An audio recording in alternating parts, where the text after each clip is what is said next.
dual-use stadium. So, what was the real driving factor behind going fully synthetic? Then was it that dual use? Was it a saving that you could make on ground staff, etc.? I don't think it's a saving. It's efficient. I think that's a good way of putting it. But Saracens has always been known for its community focus, whether or not that's through our sports foundation or some of the rugby development work that we do. And having that asset allowed us to do much more and engage with our community. And it just comes back to the point that if the players can play on it and our community can play on it, it becomes more valuable. And I think that way people feel part of the club.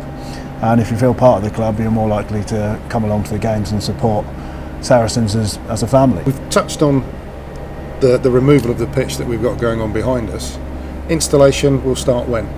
Tomorrow. So okay. The pitch will be cleared by the end of today. The first rolls of grass are actually over there waiting to come on. Over the next 2 weeks, the new pitch will be laid.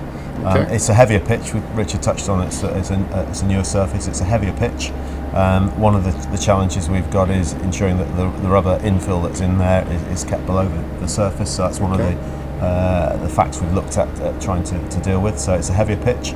I think it's going to be great. So far, the feedback from the players I spoke to at the training ground is really, really positive.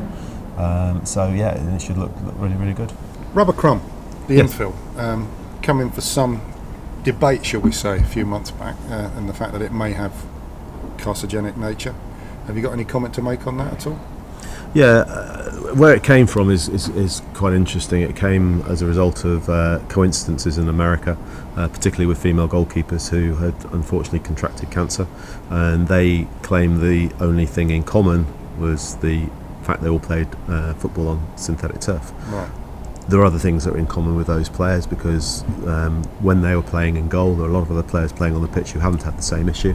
Yep. So we doubt that it is rubber. Certainly all the independent tests that have been done by universities, by independent labs, by research that's been commissioned by local authorities, especially over in America and in places like Norway as well. There's no connection between the cause of cancer coming from rubber. And as an industry, whether it's FIFA, whether it's World Rugby, we're all saying that there is no evidence at the moment, but it's always a good story. There's no actual evidence, but there is a story there. Okay, so you're firmly behind the fact that rubber crumb's not a problem. Other types of infill that you would use, are any issues around that? No, but just on the rubber one, rubber's part of our life. You live by a side of a road, cars go past, there's rubber in the air. All those people who worked at tyre fitting places, you don't hear of it. So again, for us, it's not a story, but there is a story for some people there. And there are coincidences, we accept there are coincidences there. Okay. In terms of other infill, there are other infills around. The best one in terms of performance has always been the recycled rubber crumb. There are different types of natural infills that are being used, but they tend to hold water and they can freeze in cold conditions. They are actually quite useful in hot climates.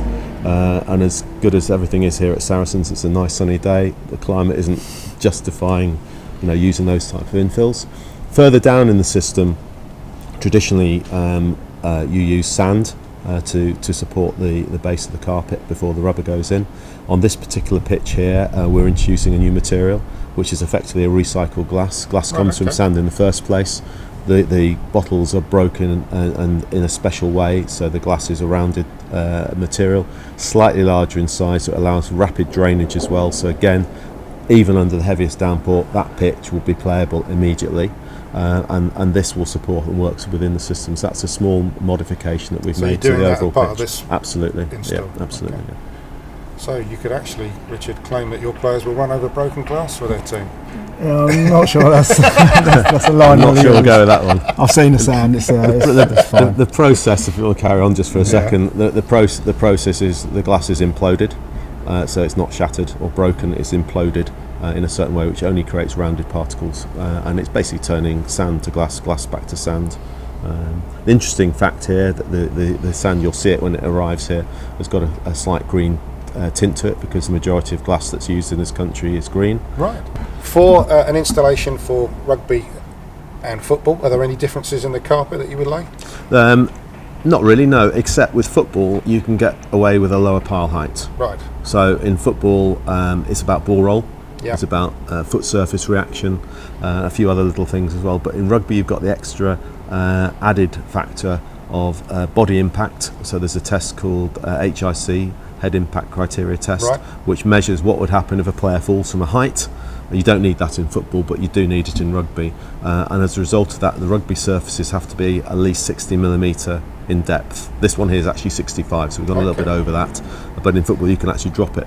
But yeah, look, that pitch out there, you could play top level football on it. In fact, apart from in this country where we still have an aversion at the top level of the game to using synthetic turf in professional matches, if you were to go to Holland, for example, most of the Scandinavian countries, Switzerland, Russia, a lot of those matches are played on synthetic turf, even up to Champions League level. Right. And I'd actually say this is probably a better quality surface than they're playing on Really? in those matches. But yeah, you could play top level football on this pitch.